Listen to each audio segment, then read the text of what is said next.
No, I did that just because that was wrong. And then a friend of mine said, "You doing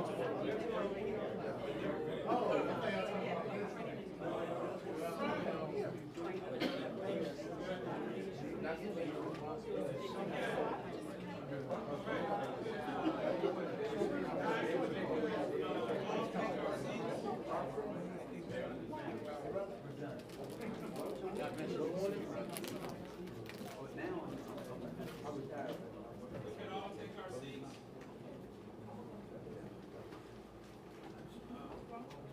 We're going to get started. I want to be faithful to our time.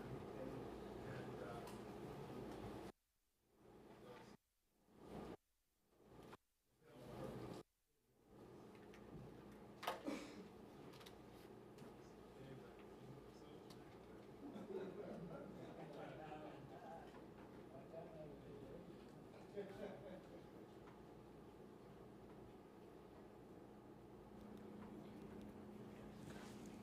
All right. Okay. Well, we're going to get started. My name is Kevrick McCain, and one of my jobs is actually assisting a great group here in North Carolina called Americans for Citizens Voting. It is an outstanding group that is grassroots in orientation, and really, I think, speaks to a lot of the core values that I have, really, which is activating citizens, but also the value of voting and the importance of voting for citizens in the United States, and how important that value is, and what it should mean to all of us, and particularly those who are African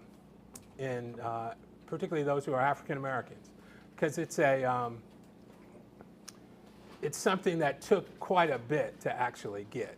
And we're going to discuss certain of those things today. But I did want to thank all of you for coming today. And I wanted to open it up with a word of prayer. And then after we have prayer, I'm going to introduce the head of Americans for Citizens Voting. And then we'll get right into our program. The program will be divided up into what I call a historical look at voting, and then a present-day look at the value of our vote, and then also a discussion with a great American who's a friend of mine who did something really, truly historic in this city 63 years ago. And I think it's very important that we hear part of those messages today. So let's pray. Father, we just thank you for today. Thank you, Lord, for all that you are doing in our midst. Lord, for this generation. And so, Lord, we commit this meeting unto you. We ask you, Lord, to bless it. Bless the folks who are in it, their families. Lord, and let us learn today. Be educated today. And so we bless you and we thank you for it now. In Jesus' name, amen. Amen. And so again, my name is Kevrick McCain. Some of you guys, a lot of you may know me that I'm the Executive Vice President of the Douglas Leadership Institute, which is a really exciting job that I have. It can be challenging sometimes because I'm never around, and I tend to be on the road 3 to 4 days a week.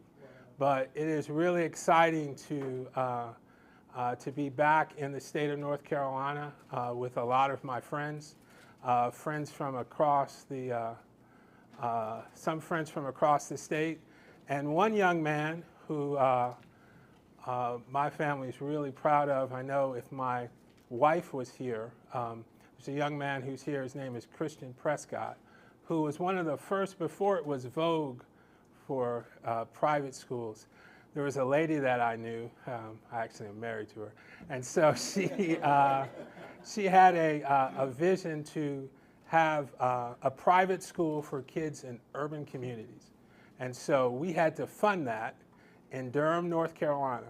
And one of the best students that was in that school is actually here today, Christian Prescott, who went on to a number of schools. He's gone across the country doing things in the medical field, and so he's friends with my son, and so I'm really happy. I'm taking a moment of professional privilege here. I'm really happy to see Christian here, and so I thank God for you, and I appreciate you, young man, for coming. So I wanted to introduce the head of Americans for Citizens Voting. Is a good friend of mine. His name is Paul Jacobs. Paul is actually a grassroots activist in terms of on a number of ballot initiatives from across the country, from everything for when you talk about high taxes, or when you talk about term limits or other things of that nature. Paul has been integrally a part of those things from the beginning to make sure that we, the citizens, actually have a voice in our electoral process. And so Paul hails from Virginia via, I guess you could say, Arkansas, and he again has a great passion and is doing something, frankly, on this issue that is different than people do anywhere in the country, which is saying, hey, I want to expand what a lot of people would not, look, we're going to be frank here today, okay? What a lot of people would say is an issue that we don't see a lot of in minority communities. But Paul said, look, I want to go to folks who I think it's important that they be educated on this issue and that they learn about this issue, because in truth, your vote matters, but when people who aren't citizens vote, it dilutes some of our votes. Let me be right up front with you so that you'll know. It dilutes some of our votes. And politics is about a game of whoever gets the most votes wins. I mean, that's how the game is played. Yeah. Whoever gets the most votes wins. And if you win by 1 vote or you win by 100,000 votes, you win. And there's a certain amount of power that goes with that. And so we want to talk about that particular issue today. And so if you all would join me in welcoming Paul Jacobs, the head of Americans for Citizens Voting.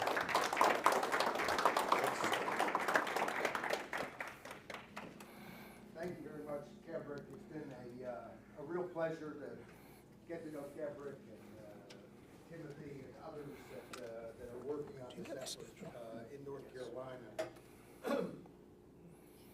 This next election in 2024, I have a question. I wonder if you've given it any thought.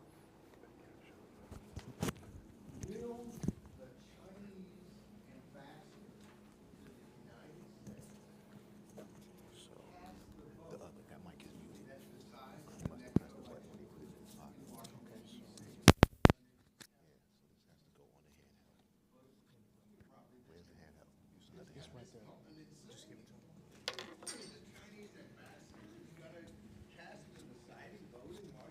D.C.? I mean, we might as well be thinking that KGB agents working out of the Russian embassy will be voting in Washington, D.C. Both are true. It is true that Washington, D.C. passed a law, the city council did, that allows anyone in Washington, D.C. for 30 days, whether they're in the country legally or not. If an invading army came through Virginia and got into Washington, D.C., as long as they're there for 30 days, they can vote. This is somewhere close to insanity. And almost everybody realizes it, but it keeps happening. You know, New York City, about 2 years ago, voted to allow non-citizens to vote. This is the city council. We did a poll at the same time of the voters in the city, of the New Yorkers. They were more than 2 to 1 opposed to non-citizen voting. This means now in New York City that nearly 1 million non-citizens are eligible to vote. 100,000 Chinese nationals are able to vote. Now, I like people who are Chinese just as much as I like any other people.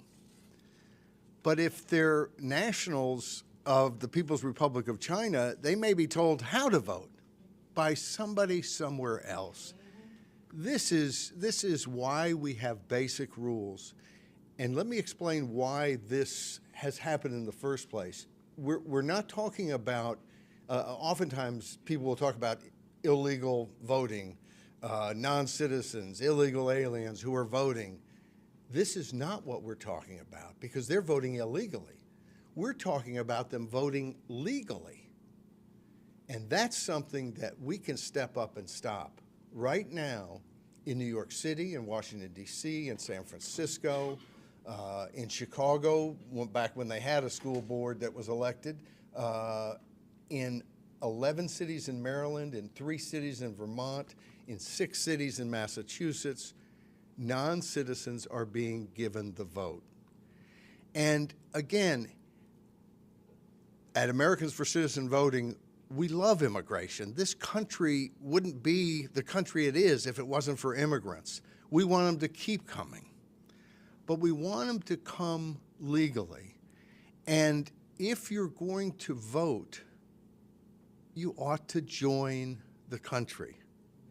If you're going to vote on building a new church or not, well, you really have to join the church first. If you're going to vote on where we're going to go on vacation in my family, you actually have to join the family. You got to be part of the family.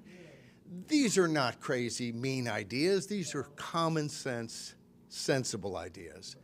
And so looking at all this non-citizen voting, and it's always here and there they push it and then they act like, oh no. We had a situation earlier this year in Texas where non-citizen voting, an amendment, passed 29-1 in the Senate. Most liberal senator from Austin, the only one voted against it.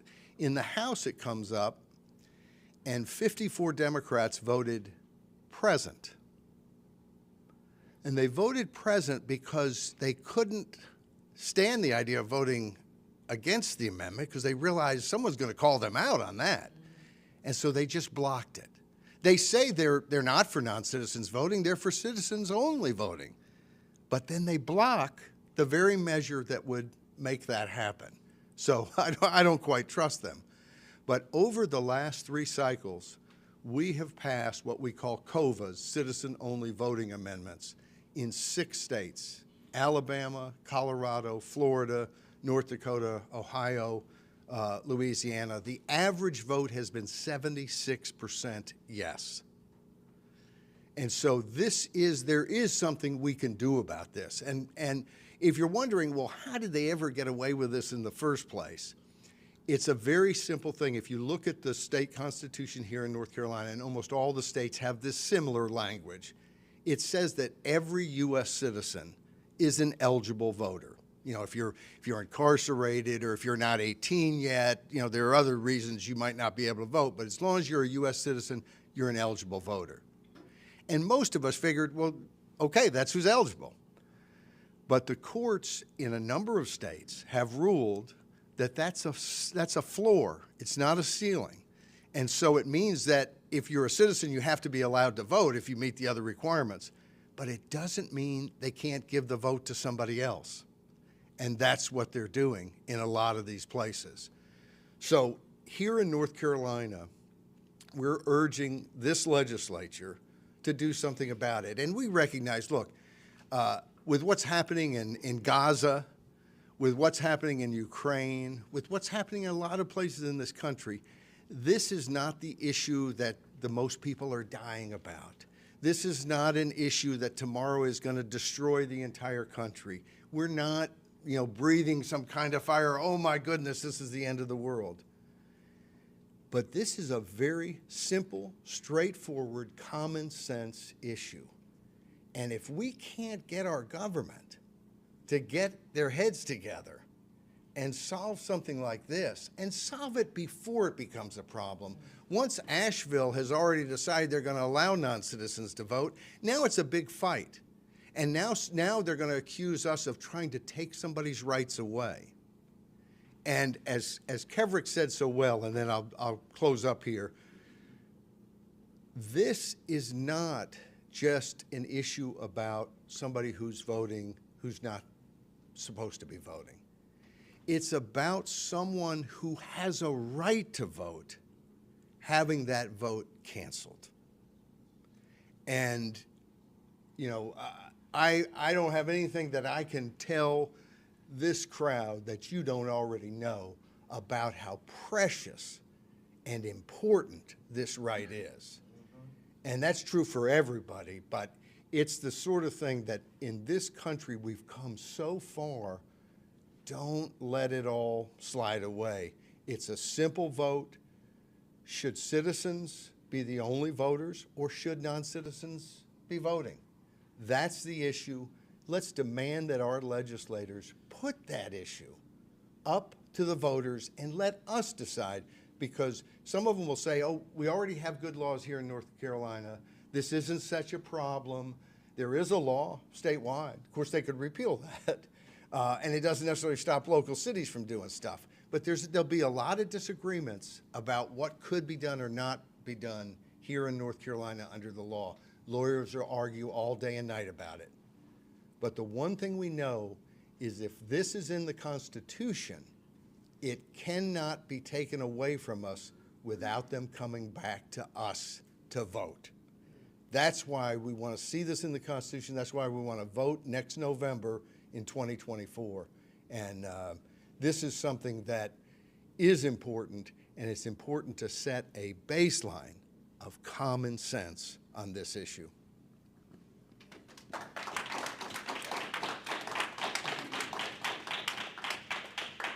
Thank you, sir. All right. So one of the reasons also in terms of when we have these events is we think it's extremely important that we kind of give a historical and a current event kind of look at voting, particularly when you deal in the African American community. And it's not necessarily, it's what I would call it's an interesting way. I think Spike Lee describes, he says, American history it's complicated. Because it's complicated because while we have talked about freedom and literally people coming over on ships, but there was also a group of people that came over on ships, but they came over like sardines on a ship. And that's complicated.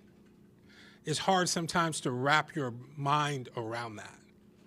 And I actually think it's also something that we should never really forget. It's not something that we should live in, but it is a part of our past that makes us who we are. And I think it would be wrong and disingenuous when we talk about this issue, because it is complex, not to talk about how that relates to many of the folks who are in this room that look just like me. And so we're going to spend just a brief period of time to talk about voting and the history of it in North Carolina and what that has meant and the challenges that we have on that particular subject. And really when it came to African Americans, it really didn't matter until what Lincoln called this Great War with the Civil War. It didn't matter. Blacks were slaves, and they could not participate in the process at all. That changed, obviously, after the Civil War and after what was probably the most deadliest time. If you combine all of the American wars all together, you will not find as many casualties as you found and deaths as you found in the Civil War. You can combine them all together, and you'll find more deaths in the Civil War than all of our other wars put together.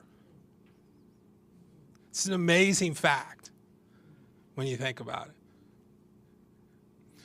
And so in that, what we would call almost like sea of blood, came out a time that you actually saw African Americans actually participating in the electoral process.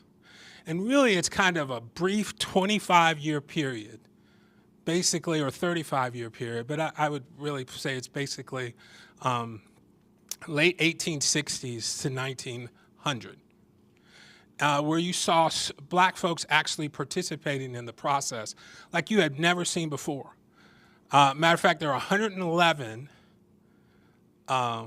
black folks, at that time they happened to be Republicans, who were in the state legislature in North Carolina. We had a C in what they called the 2nd District of North Carolina, that you had a number of black representatives in the United States Congress. But that began to change, and North Carolina was a little bit different than most states in this way. They started passing black codes right after they pulled the troops out of the South after 1876. It was just massive black codes all across the South, the old Confederacy. It was just all over the place. There was one tiny place, though, that you actually did see blacks actually still retain voting rights. It was right here in North Carolina. And it happened really up until around the 1890s. And then what happened was there were two, and actually I would call it three, but there were two Democratic governors, that one that actually had a school here, that I think they renamed like a couple years ago, Charles Aycock, and I think it's Governor McLean, and I think at the time he was like a U.S. attorney. And so what they decided was, we're going to be just like everybody else, and we're going to pass what we call literacy codes, which unfortunately is still on the books today. I don't know if you all realize that, but that code is still on the books today. The only reason why they don't change it is because they're afraid that North Carolina wouldn't pass it, wouldn't amend it. And they don't want that stain to be on us, to be looked at as some state that we would still keep the literacy test, because the legislature actually believes that that people, if you just kind of explain, well, should you be literate to vote? And there will be people across the state who don't really have an understanding of what actually happened, and they'll say, yeah, I guess you should, which is the most ridiculous thing that you could think about. Because what those guys did, and the third person there was his offsprings, they sold out to USA Today, but they owned the News and Observers, the Daniels family. And they decided that they were going to pass what they called literacy codes all across North Carolina. And they got together with a group, and they called this, and I learned this from a Tennessee State historian who did a study about a group called the Red Shirts. They started going throughout North Carolina when they were going to pass a constitutional amendment for the literacy codes to actually say that you had to be literate to vote. And they went out through black communities throughout North Carolina. This was 1990, 1900, which, if you remember, 2 years earlier, they had the Wilmington race riots, which really what that was a political play where they literally pulled the black people out. They literally pulled these black Republicans out of the state house, the courthouse, and said, hey, you're out of here. So they went in black neighborhoods with rifles and said, you're not going to go vote. And since they had more rifles than the folks who were there, the people said, well, I won't vote. That was a devastating situation. Do you know that there was 111 during that 25-year, 30-year process in our state legislature, and a number of United States congressmen. Do you know how many there was from 1900 to 1992 in the United States Congress from North Carolina? 0.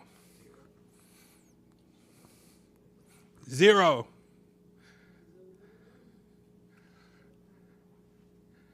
And so the value of that vote is the reason why I look at things like what has happened, with the civil rights movement, that I honor that, is because they literally transformed something that was almost a 100-year process.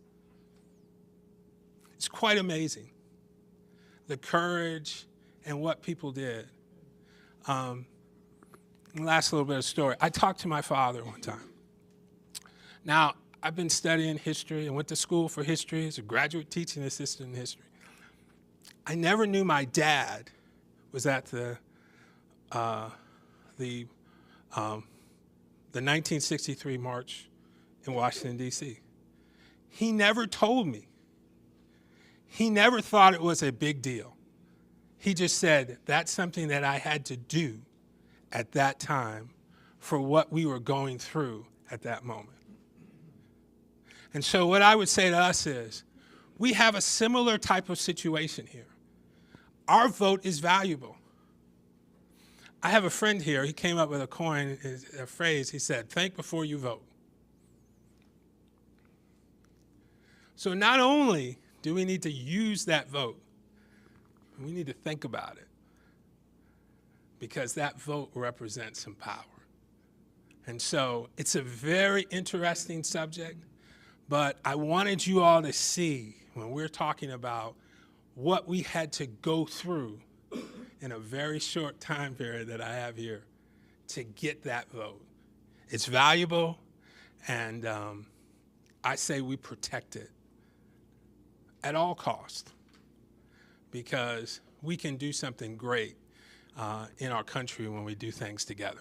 I'm going to turn it over to my friend, Craig Scott, who Craig is a kind of, I'll call him he's kind of a celebrity, not little. He's Newsweek, The Hill, all of those things, but there's a particular reason why. And so if you all will help me join with me and welcome Mr. Craig Scott.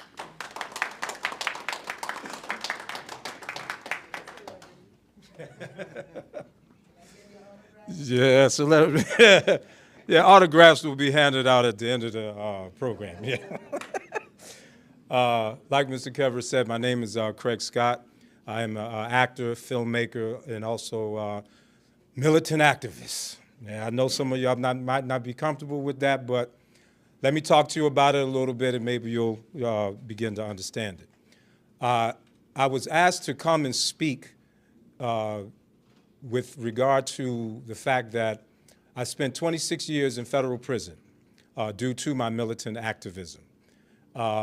Actually, I was sentenced to 52 years as a first-time offender for robbing banks, conspiracy to rob banks. I don't know how many of you are familiar with the Black Panther Party, the Black Liberation Army. They basically, one of the tactics that they used was to rob white-owned banks and use that money to finance political activity, political education, black cultural events, so forth and so on. So this was what I was participating in. I won't implicate anybody else.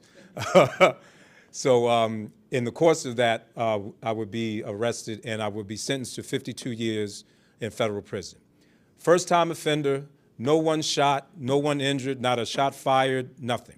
But because of a draconian law passed by both Republican and Democrats, I have to keep it real. However, it was the architect of it is sitting in the White House as we speak. That's your man, or the people's Joe Biden.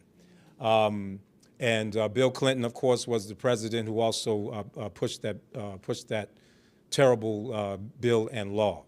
It had a disproportionate deadly effect, and that's just how the words I'm going to use, on our community, the Black American community. It was almost designed specifically for us. And that we can't even measure the amount of damage that has done to our community. Personally, I'm still trying to put the pieces back together with regard to my family, with regard to community. Now, had I been sentenced to the law at how it was prior to the 1994 crime bill, I would have been sentenced to maybe 12 years. I was married, 2 children. We could do 10 years. I could kind of, we could make that work. But under that law, I would have to serve 52. There was no way I was to expect my wife to hang out for 40 to 50 years. So the law was literally designed to destroy Black families, and they know this. When you target basically the males of military age, you are in essence going to war with that community, and that's exactly what that law did. Now, in addition to that, of course, unfortunately for us here in America, Black people in America, the issue about citizenship and what does it mean to be a citizen for those of us who are descendant from Africans who were brought here and were made to serve as slaves. There was a very significant law or case law that was passed in 1857, and I want you to reread it, go over it, because they will have you to believe that the essence or the spirit of that case has been overturned and we've moved on from that, and I'm going to argue that no, actually we haven't. The name of the case is, they called it the Dred Scott decision. Scott versus Sanford, I believe, is the actual name of it. Long story short, the Supreme Court decided, now pay attention to this, not only could you not vote if you were a slave, you could not vote if you were a descendant of slaves. I want you to pay very close attention to that point. There are individuals in both parties who take the attitude that because we are, I'm talking about presently, right now, here today, because we are descendant of slaves, we don't have any rights that they are obligated to respect. And that was enumerated in that case. Case in point, former Senator Harry Reid. I know many of you probably have forgotten this, but I haven't. He was caught on a hot mic. That means he was being recorded without being realized. He didn't realize it. This was during the Obama campaign. And he was caught saying, oh, Obama, he's light-skinned. He doesn't have any strong Negro features. And when he talks, he doesn't talk like a Negro. And you know his mother's white. So we can support him. Now, he's not talking alone. He's in the company of other people.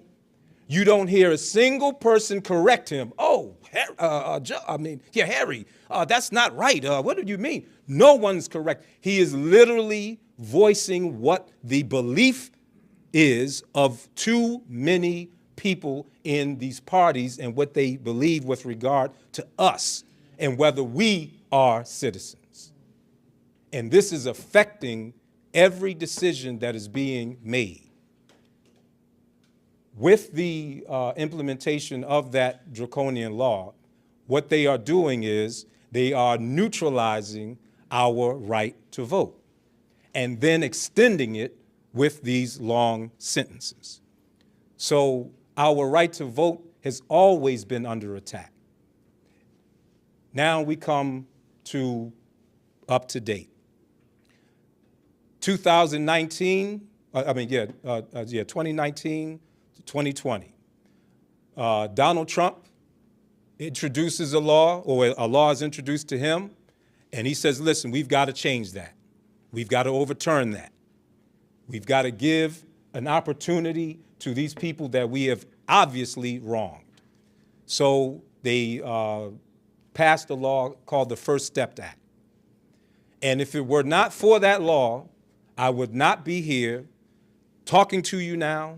I would not be here repairing my family. I would not be here visiting my daughter and my grandson, a year old now. I would not be here enjoying the actual freedoms of being a citizen. So I'm just laying that out as just one of the tactics that's been used in order to water our vote, dilute our vote, as Mr. Keverett has said. So now, here comes another tactic. I want to go back again to the Dred Scott decision. Yeah, because the decision specifically dealt with us and said this doesn't apply to anybody else. What does that mean? That means that if anyone else comes to the country, we'll be more willing to recognize them as citizens than the descendants of slaves. And lo and behold, what are we facing today? Hey, come on over. We don't care if you're legal, if you're illegal, whatever. Here's your right to vote. Well, wait a minute. You haven't resolved the issue with your own black citizens about their right to vote, but you're going to give it to people just literally crossing the border? Not only is this a dilution of our vote, it is a total disrespect. And we've got to stop tolerating that. I don't care what party does it. We've got to call them out on it, and we've got to make them suffer at the polls about it. So now listen, I should have said this at the beginning. The views that are being expressed are not the views of Paul Jacobs or ACV, but they are of my own. But I want to thank Paul Jacobs for allowing me the opportunity and the platform to express this. And what I will not apologize for is the passion with which I'm speaking about this subject. Without passion, there's no action. We've got to become more passionate about issues like this. This stuff is threatening our political future and our political fate, and we've got to do something about it. Thank you so much.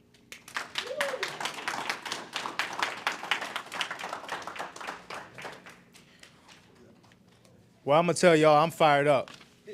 I'm fired up, and you know, my job is to. My name is Timothy McCain from McCain Entertainment, and my job is to highlight the activists, the people who do work in the community, and one of those people is Craig Scott, right over there. So, round of applause for Craig Scott one more time. Another person who I have an incredible amount of respect for is this man sitting right here, Clarence Henderson, who I've come to know as a friend of mine. I'm a student of his. I'm listening to him, I'm learning. You know, we've had several conversations, and for me, we're talking about a man who at 18 stood up and made a decision to change the very fabric of this country. That's what he did. He helped propel, in my opinion, what was the biggest civil rights movement in American history. And so I like to first honor and recognize Clarence Henderson. I would like, you know, for you to just give us a few moments of your time right now. So thank you.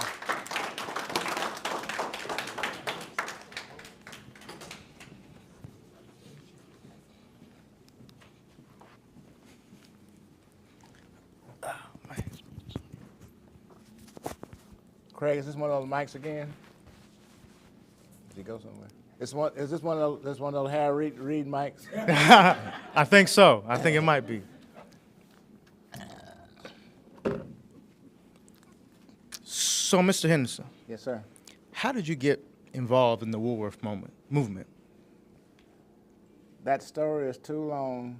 We don't have enough time, but really, it came out of my mother's womb. I believe in divine intervention. When I was born, my father named me after the guy who he sharecropped for. He was a white guy. And it helped set the tone for me to help bridge the gap between the races.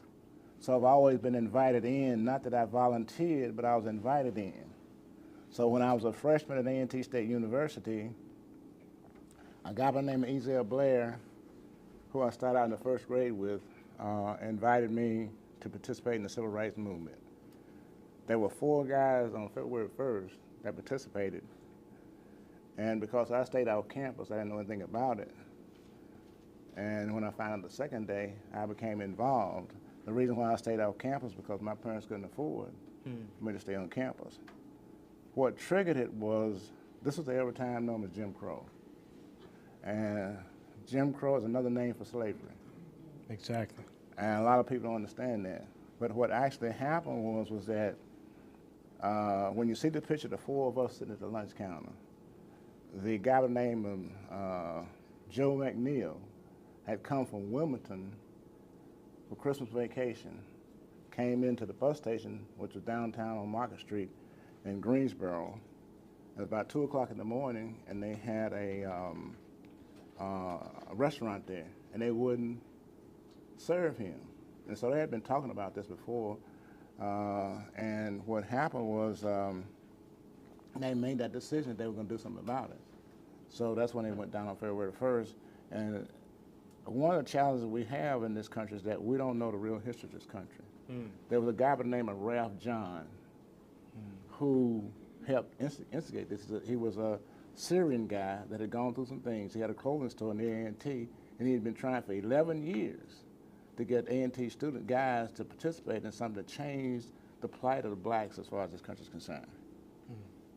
That's powerful. So what is the importance of basically having a strong call to action? What is the importance of standing up? Well, if you do nothing, nothing happens. And so it was based on what I'd gone through when I was growing up, being treated as a second-class citizen. Things such as when I attended Dudley High School. And during the summertime, a lot of guys would go to Wildwood, New Jersey to work and buy clothes that they didn't have in the southern states. So we looked different than other guys. And so I can remember when my mother finally let me go up there, I caught a Greyhound bus going up there. I had to stand up. Not because they were not in the seats, but because they were not in the seats in the back of the bus. So when people talk about racism and all these kind of things, I know exactly what that's all about. There are a number of things I've gone through. Now, for example, look at all the different names they've given us. We went from the N-word to Negro to black, and now we're African American. Who are we? The question is, we don't even know who we are. And so we've got to find that identity within ourselves and stop being, as Joe Biden said, monolithic thinkers, that we all think alike. And so I participated, and this was, again, the same thing as voting. I don't know how many people Ezel talked to before he got me to actually come and participate and sit in and change the course of history as far as America's concerned. How did Jim Crow infiltrate public life for black Americans, including voting? How did they infiltrate us? Well, you had Jim Crow was a pantomime, if you will, that the guy came up with derogatory toward blacks. And from Jim Crow, what came was black code, which meant that we were supposed to be separate but free, separate but the same, but we weren't. Case in point, I never went to an integrated school. I went to the black school all my life, not because there were not schools in close to the neighborhood where I live. I was even bused out of the neighborhood where I originally lived when I came to Greensboro. We moved over to near UNCG, and I would pass a number of schools, white schools, going to the black school, J.C. Price, at that particular point in time. And so these are the kinds of things that I saw growing up, whereby that we were treated as second-class citizens in this country called the United States. So what I try to tell people now is that understand what America was founded for versus what the people think it was founded for. Because if we would live according to what it was founded for, which is a self-evident truth that we're all created equal, and our rights come from God and not from man and not from the Constitution. And the Constitution recognizes rights. It does not give us rights. Do you believe granting non-citizens the right to vote dilutes the sacrifice of black Americans and their sacrifice in voting in this country?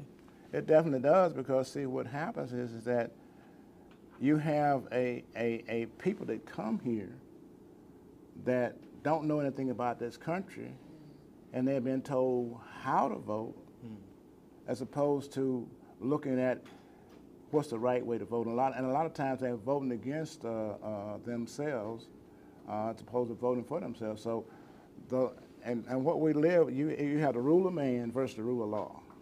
And so the rule of law is what holds this country together, even to the point when you have a wrong law, then we have a right to change it, like we did with Jim Crow, by exercising what the Constitution says, that we have the right to peaceably assemble and change what America's all about. So what we have now is that what is actually happening with the illegal citizen coming in, they're trying to make America be a one-party system.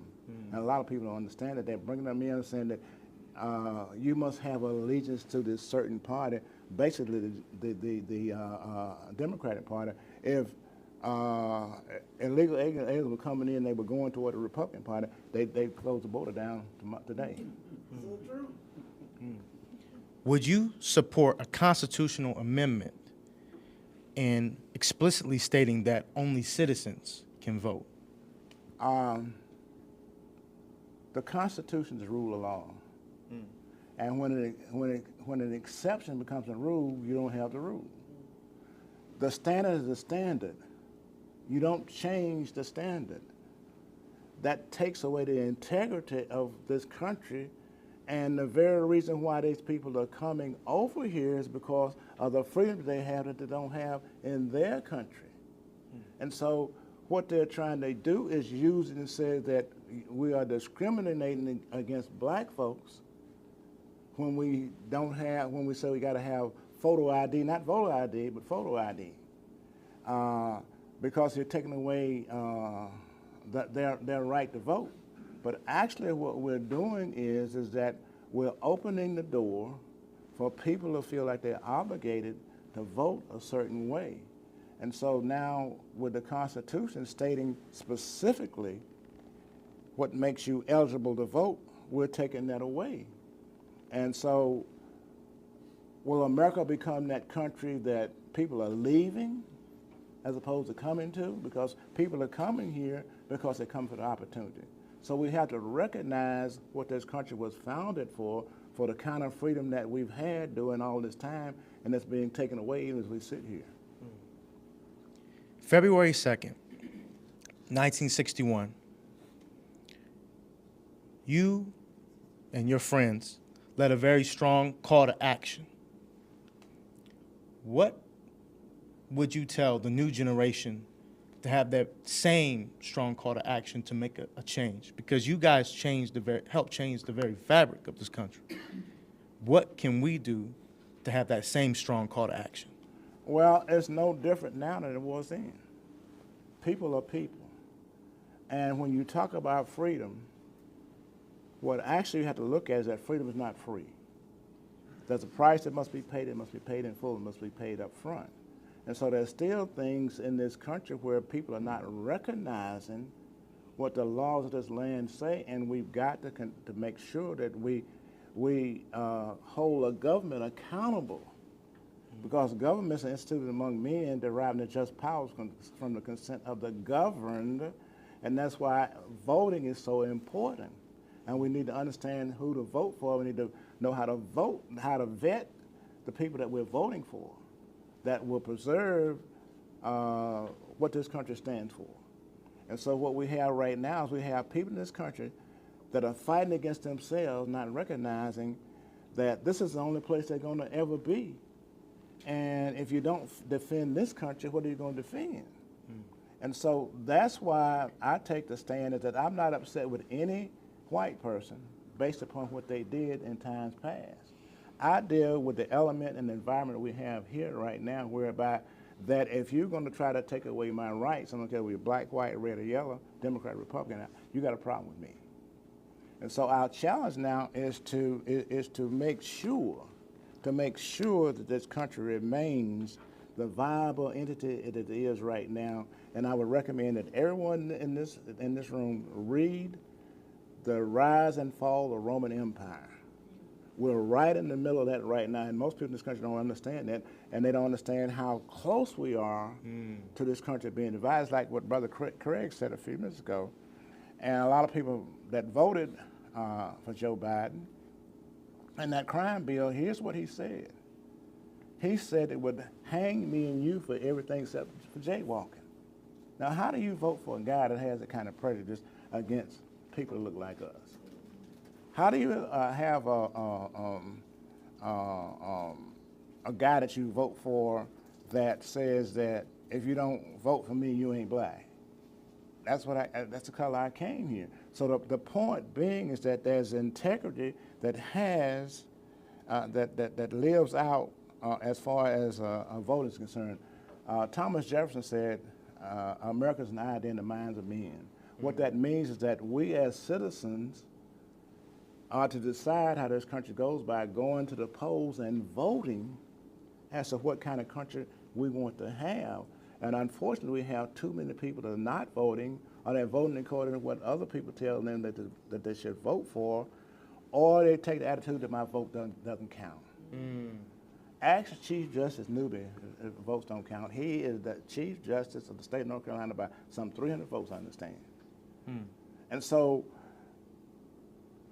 because of who we have voted for almost some 3 years ago or so ago, what we have in this country right now, a lot of dangerous zones, infiltration, what's going on over in Jerusalem, Israel, what's going on over in Ukraine would not be going on if we had the right kind of leadership. So the citizens' right to vote that want to defend this country are the ones that we should be looking forward to voting as far as keeping this country what it should be. Yes, sir. Yes, sir. So first, I want to thank you. Thank Paul. I want to thank Craig for all the great speaking sessions that we've had today. We're now about to move into the Q&A. So I would like my father to come up here and Paul so we can move on with the questions. Questions and answers.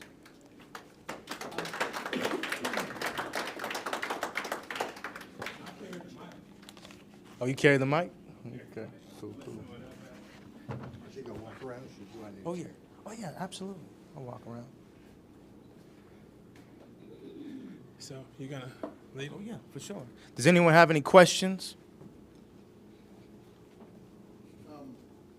One, I want to thank Craig, because Craig didn't, where is he? Yeah, he about to roll out on us. His story, we've met, but he didn't tell his story, so I'm glad he got a chance to give us that in his perspectives. But, and I'm just going to be straight up, you mentioned Joe Biden. I want to talk character, because if you're saying there's only 2 on the ballot currently, there's some independents and some folks coming up. So let's just be straight up. The other guy lacks morals beyond belief. So you gave us 2 scenarios. One had to do with Craig, and one had to do with what you just spoke about. Are you saying there's a better option and the other option is Don? Or what exactly are you saying? Or we need to be doing something different? Because the call to action was we need to talk about this, but I need some more direction as it relates to that. Or more information. Ain't like you're going to tell me what to vote for, but I would like to hear more information as it relates to what we need to be a part of our evaluation process. Is that question directed to him or me? I'm going to start with you. Okay. Good Because question. you look like me. I want to hear what you got to say. He told me. But go ahead. Well, let me say this. Donald Trump reminds me of my drill sergeant. Now, what do I mean by that? He tells us what we need to do in reference to keeping this country the great country was founded to be. Now, as far as character is concerned, we all have character flaws. 94? Well, you can call it whatever number you want to call it. But the bottom line is and Craig talked about it, what policies did he put in place? I'm not caught up in what he says, I'm caught up in what he has done. I'm caught up in the fact that what I'm paying for gas now versus what I paid for gas then. Now, if I'm looking to where I expect to go when I leave here, I won't be looking at Donald Trump.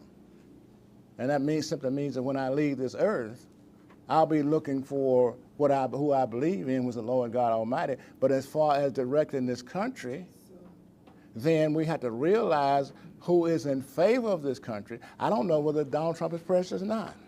He may be. But I do know that Joe Biden is.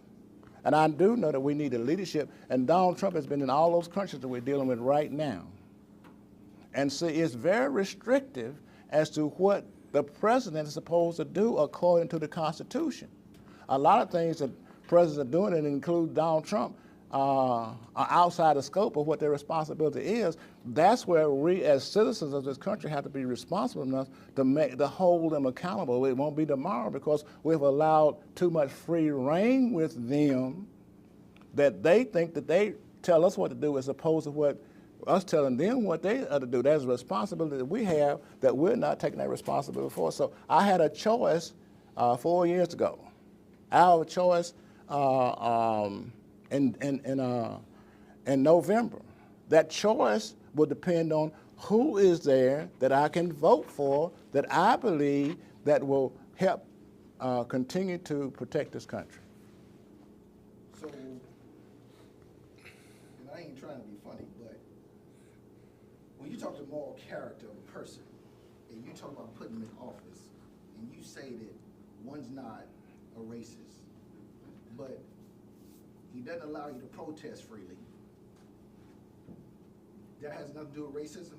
He didn't want to go and relinquish authority, called on the January 6th invasion, and you sit before me and say that you have a problem. Now, again, I would prefer to be independent, so I'm just challenging you on how do you say Joe Biden is a racist and I could care less. But everything you saying versus 91 things that they're saying now, along with what we've all seen, you are telling me that you don't know that Donald Trump is a racist? No. And he has zero. His actions don't tell me that. Now, here's the reason for it. When I look at 2020, how can we prosecute those people on January 6th and not prosecute those people in 2020 that were rioting? They were not doing peaceful demonstrations. No. So some were not doing peaceful demonstrations. The white guy that shot 2 other white guys wasn't peaceful. But the people standing at the gate asking for an opportunity to speak their mind, Black Lives Matter, that wasn't everybody.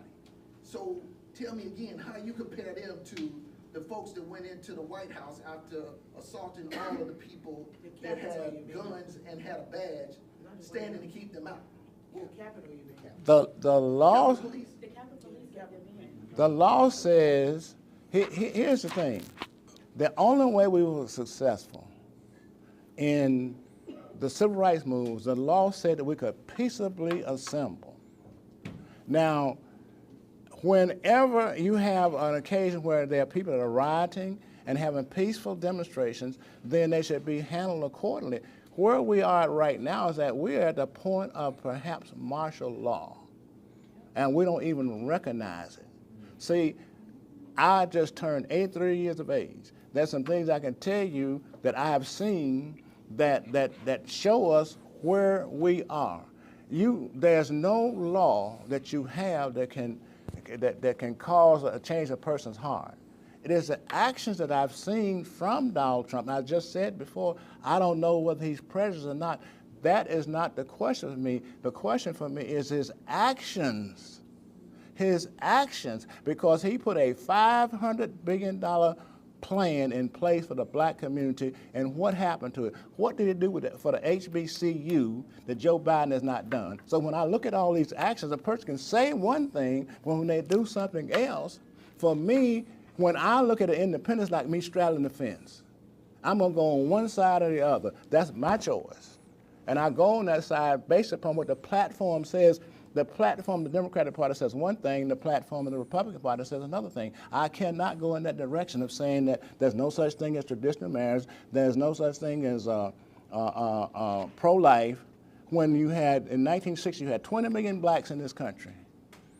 And since that time, we've had 20 million black babies aborted. Who has supported that except for the Democratic Party? So I think, there has to be a choice. I think this, okay, and I want to wrap a bow on this one. So is two things. One is ACV is not about President Trump or President Biden. It's not about that. And so I want to, I understand the passion on both of these, but I want to get us back to. I love you, brother. I want to get us back to that particular topic. Okay, so and there's not that much time that we have left. So, so I wanted to ask. There are a couple other questions that I think folks have here, and let's go there. And I appreciate the conversation, but frankly, this is one that I feel like there's, people are like dug in on this one. So I want to keep us moving. So Ali, Tim. So the question that I have is around the policy side of it, and the question I have is around the policy side of it, and obviously as someone who talks to the legislature a lot, how do we as everyday average people get to the point of lighting that fire under our legislature, given all of this extraneous stuff going on? Because yeah, Israel's important, true. Crime, the border, all of that's important, true. But it's apparent that there is another voter class being brought into this country by folks who have nothing but power on their agenda. So what can the average person who doesn't really care about politics but wants to honor the sacrifice that people made, what can we do in the next 3 months or 2 weeks or tomorrow to light a fire under our legislature to take this issue seriously? Boy, I like that question. Well, that's a very good question because it's the operative question. I haven't talked to anybody in the legislature who doesn't say this is the right policy, that it ought to be citizen-only voting. So you would think that's the end of the debate then. It doesn't take long to say, hey, let's everybody vote, and then vote, then we take it, put it on the ballot, the people get to vote. But legislatures are a lot tougher than that because oftentimes, they're weighing the controversial issues, and sometimes that takes their look off of stuff that's pretty simple to solve. And I think what legislators are likely to say on this issue is, it's not really a problem yet. We've got to focus on other things. And they do have to focus on other things. They got to be able to walk and chew gum. But that's not an argument to not do this. This is the easy stuff. And we see again and again this, we're for it, but we're not going to vote for it and let the people have control of it. So you got to contacting your rep, your senator, and saying, this is a simple, straightforward issue. North Carolinians are united in favor of it. Get this done. And don't take the excuses and so on of, well, we've got other stuff we're focusing on. Well, then focus on it. Pass this and start focusing on it. Yeah, and the one thing I do want to say on this, the legislature, and I'll be, so we can really be clear here, the legislature actually has what they call a short session. They were in session, where they were, I'm from Rockingham County, so they were talking about trying to have, because we like to, my wife and I, we laugh about it. We call it the Sino, but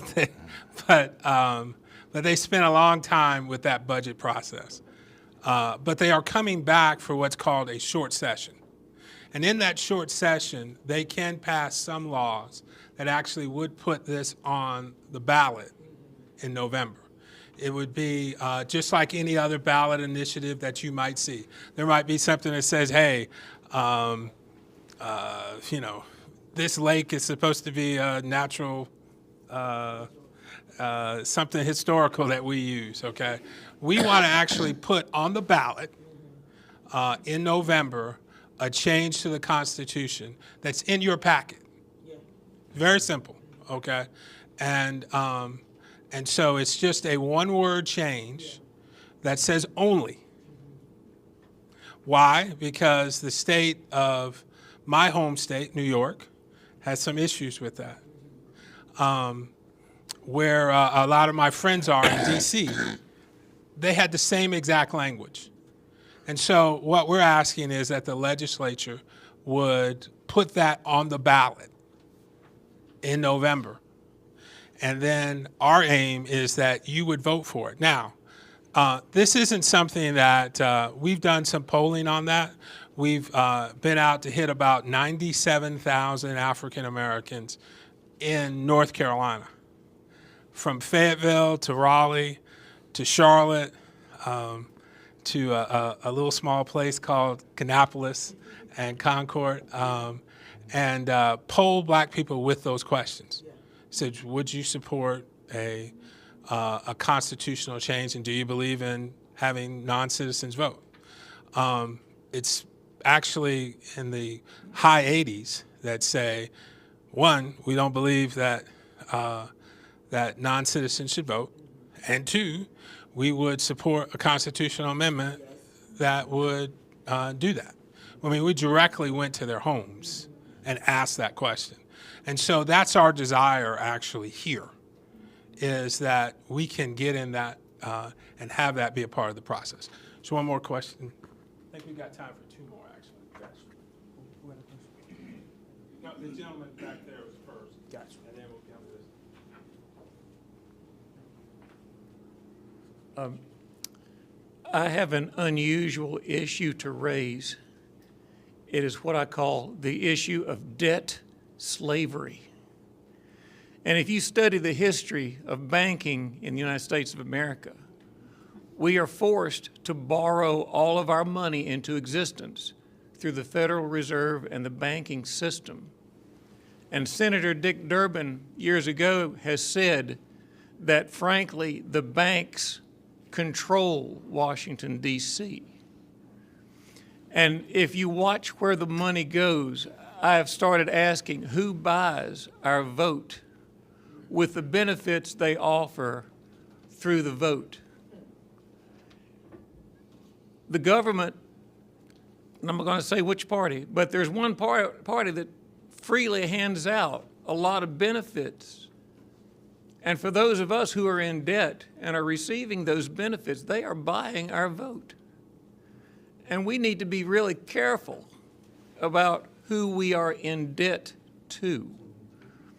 Now, just one example, you've never heard of the NEED Act of 2011.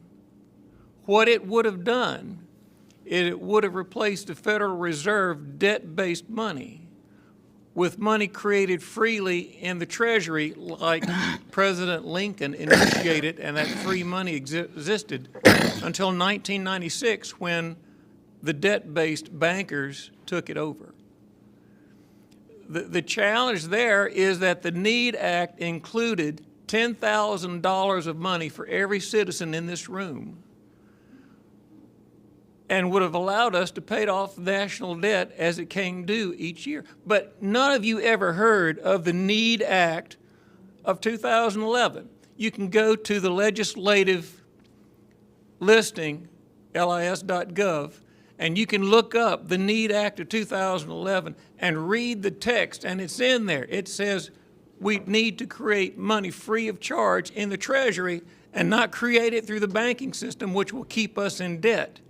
And the reason it keeps us in debt is because it creates the principal of the money, but there's never any money created to cover the interest. So we're always creating a debt that can never be paid. And so we're always going to be controlled by our debt. And I just want to put that out there. It's like, if we are in debt to the man, we don't even know who the man is anymore.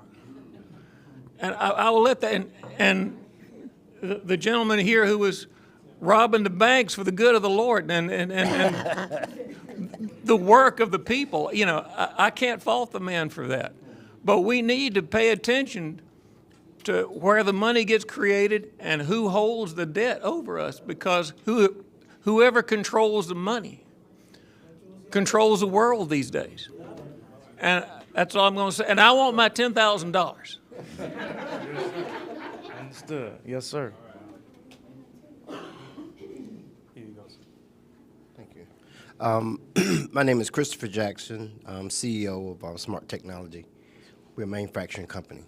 I was just listening to you when you said I was just listening to you, sir, when you were saying that you've done a lot of polling in the North Carolina area, and me trying to wrap my mind around everything that's going on about citizen voting.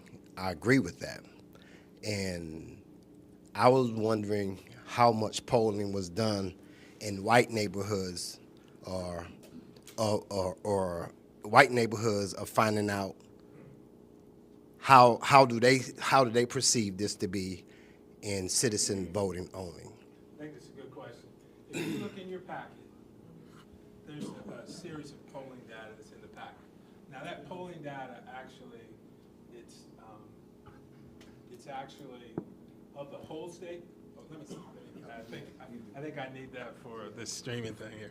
That polling data is for the whole state, okay? But it is actually segregated by population totals. So black folks are 20% of the population. So that polling data that's in that packet that you have would demonstrate that. But by and large, across racial lines, it's pretty consistent that you see that it's basically in the low 80s, high 70s. That you see. I can tell you, and just to be clear about it, you do see a smaller, in more rural areas of North Carolina, particularly when you deal with in the African-American communities, it's about 4 or 5% higher than what you saw that was in Charlotte, Mecklenburg, and particularly in the Raleigh, as you were, I can't remember what the zip code is, but it's one of those zip codes that are over by the universities. There's like as you're probably looking at it was more of thank you. It's more about like 78 in some of the urban centers, but by and large, where black folks are is about where everybody else is. It pretty much polls that way in North Carolina. I had the reason why I brought that question up is because this is very important, just for America, period, is to have only citizens, vote. But the concern I have is that if we're only concerned about U.S. citizen voting, why is it such a big push to suppress African-American votes and for us to jump through all these hoops to vote when we should be allowed to vote? But you have so many parties, so many laws, so many governors, everybody trying to change the rules when it comes to African Americans to vote. But on this issue, we want everybody to only have citizens to vote. So I'm trying to figure out. It's like it's a hidden agenda to me of why you trying to keep African Americans from voting, but then you want just only citizens of the United States to vote. So it's just confusing to me. I'm going to answer this twice, okay, in two ways, okay. One, I'm going to give you in terms of, I was at an event, and I can see how you might think that, okay, and say that, is because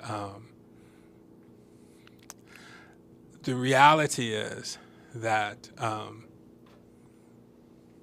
we have a United States Senator today that was largely elected because if you feel, and if you want to just talk pure politics, just pure politics here. We have a United States Senator today in North Carolina that was largely elected because the black percentage of the vote was not the same as it was for whites. If Shirley Beasley had gotten, if black folks, as they currently are voting, had gotten the same percentage as white people, she'd have beat Ted Budd. I mean, just let's be blunt about this, okay? But I don't see that as the same as, because I am from New York, in New York, because I think what you're talking about is, well, they require me to have a driver's license. Okay, I mean, I'm just talking in North Carolina. That's what people say is restrictive. Okay, I don't consider that, and I know I'm walking down a trail here, but I don't consider actually saying, hey, you got to have an ID. When I would go up to Syracuse when I moved there after I graduated from college, and they required me. In New York's, I think probably New York has been as good historically to any minority group, particularly black folks, as anybody, okay? When it comes to voting, when it comes to the ability to vote, and a place that people would go to leave the South. My family was one of those, okay? So I don't consider, and this is Keverick McCain. This is not Americans for Citizens Voting. This is Keverick McCain. I don't see, if I have to go and providing some providing some identification as a draconian type of thing for me, okay? Not when I gotta go and present my ID to cash a check, to go, when I was under 17, to go to the movies, okay? There's a large amount of blacks that don't have checks to cash or don't have IDs. So that doesn't mean that they're less than. You're right, it doesn't. They don't have a check to cash. So the scenario can go on and on and on. It doesn't, but what it does, the legislature actually, I think, and I'm not a defender of the Republican legislature, but I think the legislature has provided a number of options for folks for the process, okay? And so I don't see it in that way. I don't mind to disagree, okay? But I don't see that now as the same type of thing, because I think the legislature has taken into account a number of things.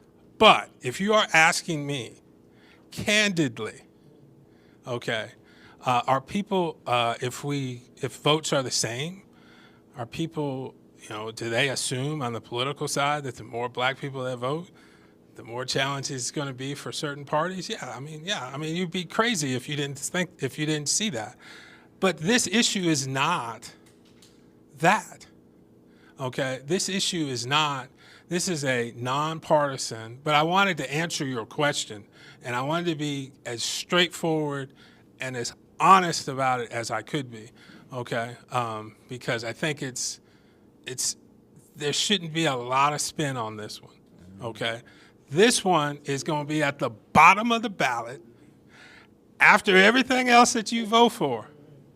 And at the bottom of that ballot, I think it's important that we have people who actually have a stake in the country vote on the issue. And that's what this one is about, okay? I just wanted to connect kind of some of the sentiment you're expressing with some of the sentiment you're expressing, and you're back and forth here. I didn't vote for Donald Trump in 2016. I thought he earned my vote by what he did. I can't stand him. I mean, he's just not I don't want my kids to be like him. I don't want to be like him. I don't want to meet anybody like him. But he blew up some of the crap going on in Washington. And I like that. So I voted for him. And then, by golly, within about a month, I was sorry I did. And I was sorry I did because there's nothing more important. All the laws that we've written, probably nothing more important in the history of this country than George Washington stepping down after 2 terms and saying, here's the power, I'm handing it back. And that means everything. So what do we have? Well, everything Clarence said about Joe Biden, I think, is true. And we're constantly in this.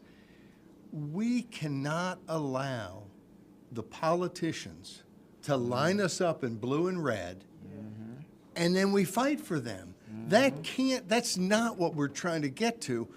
And we get these choices that are just horrific choices. I mean, Hillary versus Trump, and you go back and they weren't that great before, but the last couple cycles, my goodness.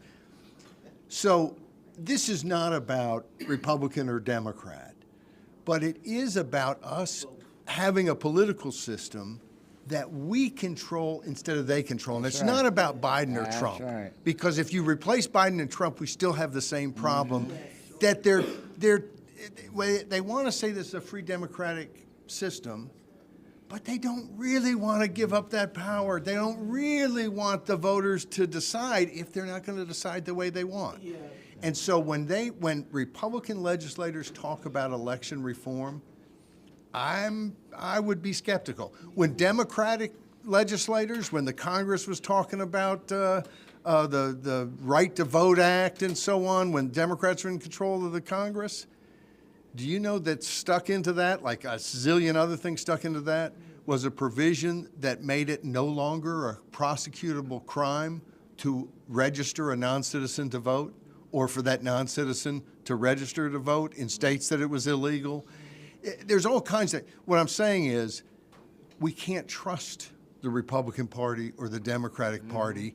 We're not going to get a choice for president that's the perfect guy. And I've gotten to where I'm not going to give anybody a hard time about voting for anybody, because we're all trying to defend ourselves in a system in which there's no perfect choices. But we have to stay united on basic democracy and not allow the parties and the big shot politicians to separate us out. And so let's agree to disagree on some of these things, but let's look for bedrock things that can help us get to a better place. And one of the things I love about this issue, the whole immigration issue, doesn't work for America. No. But you know what? It works for Republicans and it works for Democrats, because they've got their audiences that they're going to speak to. We have to avoid getting caught up in that, and we have to work together to look for what works for everybody. And I don't mean that we're all going to win, because we're not going to all win. I mean, I voted for one guy in my whole life who's won, and I still regret it. So it wasn't long after he'd won that I thought maybe this wasn't such a good thing. Anyway, the bottom line is, the more we are in control of this, the better. And this is an issue that allows us to take control. That's the whole point of putting it in the Constitution, is that then we control it. We the people of North Carolina. I don't have any say whatsoever, but exactly, we the people. In other words, when it's in the Constitution, they can't change it without coming back to us. And that's why not everything doesn't belong in the Constitution. But this is basic, bedrock, who gets to vote, and that does belong in the Constitution. Let me say something real quick. We are not victims. We are not survivors. We're overcomers. Kerry talked about it earlier. We overcame slavery, overcame Jim Crow. This small thing we're talking about as far as voting is concerned, voter ID, whatever, that's not difficult to overcome. Whatever it says it needs to be done, we need to do it. We find a way to do everything else. Well, I want to thank all the panelists. Let's thank all of them. Let's thank all of them. Thank all of them. Thanks to everyone who came out and attended ACV. If you have any questions, please reach out to my father or Paul Jacobs for any questions. Thank you so much for attending.